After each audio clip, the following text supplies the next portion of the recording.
जय जय रघुवीर समर्थ. समर्थ म्हणतात की नामस्मरणामध्ये खूप ताकद आहे. त्या परब्रह्माचं विस्मरण घडलं की अनेक काही ना काहीतरी घटना घडत राहतात असं समर्थ आपल्याला ते सांगतात. समर्थ म्हणतात की ज्यावेळेस म्हटले श्रीराम प्रभू लक्ष्मण आणि सीतामाता हे वनवासाला गेले होते, त्यावेळेस मात्र सीतामातेचं नामस्मरणाचं विस्मरण घडलं आणि मग मात्र तिला स्मरण राहिलं नाही आणि तिला सोन्याचं हरिण तिला दिसलं. तिला एवढंही कळालं नाही की सोन्याचं हरिण हे कधीही नसतं, पण तिला मात्र सोन्याचं हरिण दिसलं.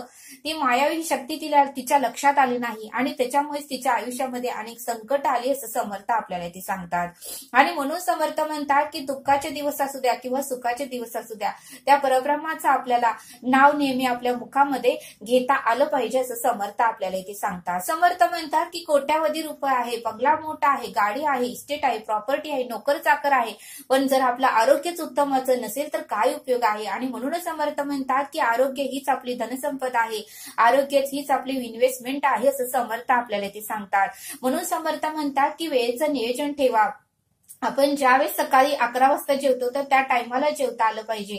दुपारचं जेवण ज्या टायमाला आपण करतो त्या टायमातच करता आलं पाहिजे. संध्याकाळी आपण 10-10:30 पर्यंत झोपता आलं पाहिजे, म्हणजे सकाळी आपण लवकर उठतो असं समर्थ आपल्याला ते सांगतात. समर्थ म्हणतात की आता नवीन पिढीचं काही वेळेचं नियोजन नसतं. 1-1:30 पर्यंत मोबाईल बघतात, मग सकाळी उठायला त्यांना 10-10:30 वाजतात, पण निम्मा दिवस आवरण्यात अंघोळ करण्यातच जातो. मग ते काय करणार असं समर्थ आपल्याला ते सांगतात. आणि म्हणूनच समर्थ म्हणतात की आरोग्य ही धनसंपदा आहे, आरोग्य हे लवचिक आपल्याला ठेवता आलं पाहिजे आणि प्रत्येक काम आपल्याला शेवटच्या श्वासापर्यंत आपल्याला करता आलं पाहिजे. जर आपलं वजन वाढलं मग आपल्याला थायरॉइडचा त्रास होतो, शुगर होतो, बीपी होतो, काही ना काहीतरी त्रास आपल्याला चालूच होतो. आणि म्हणून समर्थ म्हणतात की आरोग्य हीच आपली धनसंपदा आहे. त्या आरोग्य आपलं उत्तम राहण्यासाठी आपल्याला व्यायामला सुद्धा वेळ देता आलं पाहिजे आणि सकाळी लवकर उठून आपल्याला फिरून ही येता आलं पाहिजे असं समर्थ आपल्याला ते सांगतात. समर्थ म्हणतात की आंब्याची आणि वडाची झाडं तर का लावायची, कारण त्या झाडापासून आपल्याला 100% ऑक्सिजन मिळतं. आणि म्हणूनच समर्थ म्हणतात की आंब्याचे आणि वड्याचे आपल्याला झाडं लावता आलं पाहिजे. समर्थ म्हणतात की मुलांवर उत्तमाचे संस्कार करणे ही आपली प्रॉपर्टी आहे, ही आपलं इन्व्हेस्टमेंट आहे. कारण आता तरुण पिढी अनेक व्यसनाधीन होऊ लागली आहे. बरेच 20-25 वयाची मुलं सुद्धा आता दारू पित आहेत, सिगारेट ओढत आहेत, म्हणजे कुठलेही व्यसन, गुटखा खात आहेत, म्हणजे अनेक व्यसनधीन मुलं होत आहेत. त्यामुळे आई वडिलांचं मुलांवरही लक्ष पाहिजे. मुलं कुठे जातात, काय करतात, कोणाशी बोलतात याच्याकडेही आपण लक्ष दिलं पाहिजे. मुलांवरही संस्कार केला पाहिजे. आपलं आरोग्य आणि मुलं ही आपली इन्व्हेस्टमेंट आहे, ही आपली प्रॉपर्टी आहे असं समर्थ आपल्याला ते सांगतात. आणि म्हणून समर्थ म्हणतात की पेरणी उत्तम केली तर उगवणार ही उत्तमच आहे असं समर्थ आपल्याला ते सांगतात. समर्थ म्हणतात की भक्तीमध्ये एवढी ताकद आहे, ते तुम्ही अनुभव घ्या आणि मगच तुम्हाला कळेल असं समर्थ आपल्याला ते सांगतात. समर्थ म्हणतात की आपण म्हणतो की एवढा संसार झाला, एवढं मुलांचे लग्न झाले की मी श्रवणामध्ये बसते, मी उपासनेत बसते, पण संसाराचं जाळं असं असतं की त्यातून आपण बाहेरच पडत नाही. आपण त्यातून बाहेर आपल्याला पडता आलं पाहिजे, वेळ काढता आलं पाहिजे असं समर्थ आपल्याला ते सांगतात. मग मुलाचं लग्न झालं की आपण म्हणतो नाही, एवढे नातवंड मोठी झाली की मी उपासना आणि बैठकीत बसते, मग ते नातवंडही मोठे होतात, मग त्यांचं लग्न होतं. मग असं करत करत करत करत आपण शेवटच्या श्वासापर्यंत संसारातून मोकळं होत नाही. म्हणून समर्थ म्हणतात की संसारामध्ये शेवटपर्यंत सुख नाही. मग त्यातूनही आपल्याला वेळ काढता आलं पाहिजे. आपण त्यातूनही श्रवणाला वेळ काढून बसता आलं पाहिजे, उपासनेला वेळ काढून बसता आलं पाहिजे. हे झाल्यावर करू, ते झाल्यावर करू, असं करत करत शेवटपर्यंत ते संपतच नाही असं समर्थ आपल्याला ते सांगतात.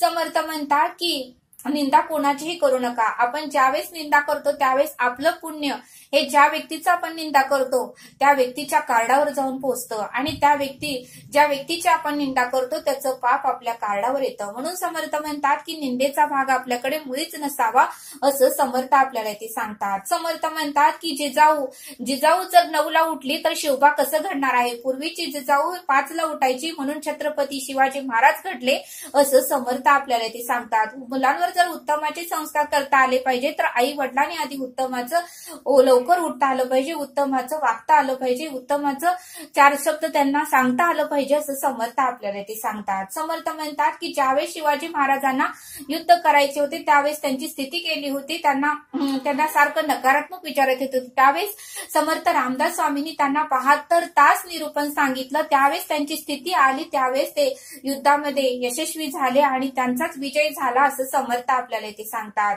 आणि म्हणूनच समर्थ म्हणतात की ज्यावेळेस आपली स्थिती जाते त्यावेळेस आपल्याला परब्रह्माचं, त्या भगवंताचं नाम जप करता आलं पाहिजे की जेणेकरून तो भगवंत आपल्याला काहीतरी सकारात्मक ऊर्जा आपल्यामध्ये देतो की जेणेकरून आपल्याला चांगले विचार येतात, आपली स्थिती येते, आपल्याकडे पॉझिटिव्ह विचार येतात, आपल्याकडे एनर्जी येते, काहीतरी करायचं सामर्थ्य आपल्यामध्ये घडतं असं समर्थ आपल्याला ते सांगतात. समर्थ म्हणतात की वाचेमध्ये सरस्वती असते, त्यामुळे वाचेतून उत्तमाचे शब्दच बाहेर पडू द्या, कोणालाही वाईट साईड बोलू नका. ही वाचा म्हणजे सरस्वती असते आणि त्यामुळे समर्थ म्हणतात की वाचेतून उत्तमाचे शब्द आणि इतरांना आधार देण्याचे शब्दच बाहेर पडू द्या असं समर्थ आपल्याला ते सांगतात.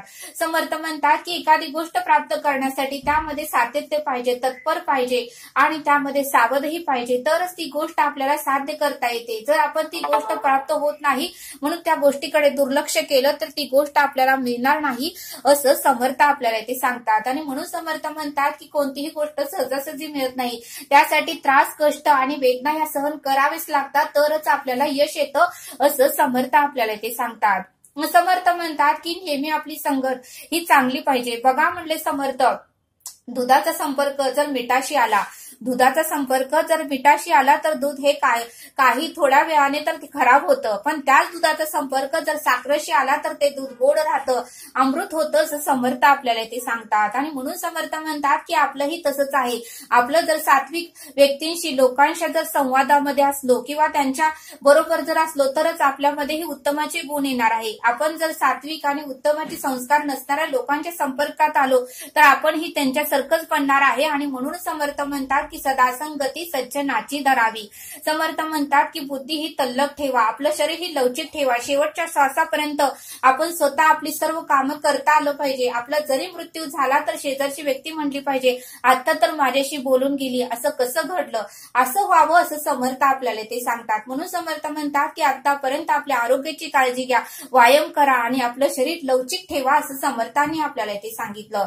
समर्थ म्हणतात की आज प्रयत्न केला तरच उद्या तू राजा घडणार आहे, पण आज जर प्रयत्न केला नाही तर तू शेवटच्या श्वासापर्यंत शिपाई आणि नोकरच बनणार आहे असं समर्थ आपल्याला ते सांगतात. म्हणून समर्थ म्हणतात की प्रयत्न करायचं कधीही सोडू नका असं समर्थ आपल्याला ते सांगतात. समर्थ आपल्याला एक बोध सांगतात. समर्थ म्हणतात की एकदा नारद मुनी विष्णूकडे गेले आणि विष्णूंना म्हणाले की मी या जगामध्ये सर्वश्रेष्ठ आहे. त्यावेळेस विष्णू म्हणाले, भगवान विष्णू म्हणाले नारदाला तू सर्वश्रेष्ठ नाही, जे खाली शेतामध्ये उन्हातानाचं घाम गाळून नांगरणी करतोय शेतकरी तो माझ्यासाठी सर्वश्रेष्ठ भक्त आहे.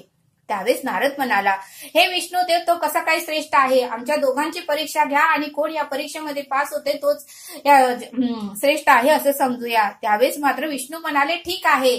आणि विष्णूने बघा त्या नारदाला एक वाटी भरून तेल दिलं आणि म्हणाले ब्रह्मांडाला फेरी मार, पण या वाटीतला एक थेंबही तेल तू सांडायचं नाही. त्यावेळेस नारद मुनी म्हणाले ठीक आहे विष्णुदेव, ही तर फार सोपी परीक्षा आहे, मी या परीक्षेमध्ये लगेचच उत्तीर्ण होऊ. त्यावेळेस मात्र थोडाही कालावधी वेळ वाया न घालवता नारद मुनी ब्रह्मांडाला फेरी मारण्यासाठी गेले. आणि बघा म्हणले नारद मुनीने एक थेंबही तेल खाली सांडला नाही आणि ब्रह्मांडाला फेरी मारून ते विष्णूकडे आले. भगवान विष्णूंकडे आले आणि विष्णुदेवांना म्हणाले, बघा भगवान विष्णू, मी सर्वश्रेष्ठ आहे, मी या वाटीमधला तेलाचा एक थेंबही खाली सांडला नाही आणि मीच खरंच या परीक्षेमध्ये पास झालो. त्यावेळेस भगवान विष्णू म्हणाले, तू माझं नामस्मरण किती वेळा केलं? त्यावेळेस मात्र नारद म्हणाले, नामस्मरणाचं माझं विस्मरण झालं, मी नामस्मरण केलंच नाही. त्यावेळेस मात्र विष्णुदेव म्हणाले, बघ म्हणले खाली शेतकरी घाम गाळतोय, त्याला पूर्ण अंग त्याचं घामाने भिजलेलं आहे, तरी नांगरणी करताना श्रीराम म्हणतोय, जेवताना श्रीराम म्हणतोय, पाणी पिताना श्रीराम म्हणतोय, म्हणजे तो सर्वश्रेष्ठ आहे. तू मात्र ब्रह्मांडाला फेरी मारत असताना एकदाही श्रीरामांचं नामस्मरण केलं नाही. त्यावेळेस मात्र नारदाने मान खाली घातली. म्हणून समर्थ म्हणतात की तळिता कांडिता घ्यावे भगवंताचे नाव. आपण कुठलंही काम करताना त्या भगवंताचं नाव घेतलं तर आपल्याला कोणतंही काम करताना आपल्या त्यामध्ये कामामध्ये यश येणारच आहे, असं समर्थांनी आपल्याला या बोधातून समजावून सांगितलं. तरी आता आपण येथेच थांबूया. धन्यवाद. जय सद्गुरू. हा व्हिडिओ आवडल्यास सबस्क्राईब करा. भेटूया पुढील भागात.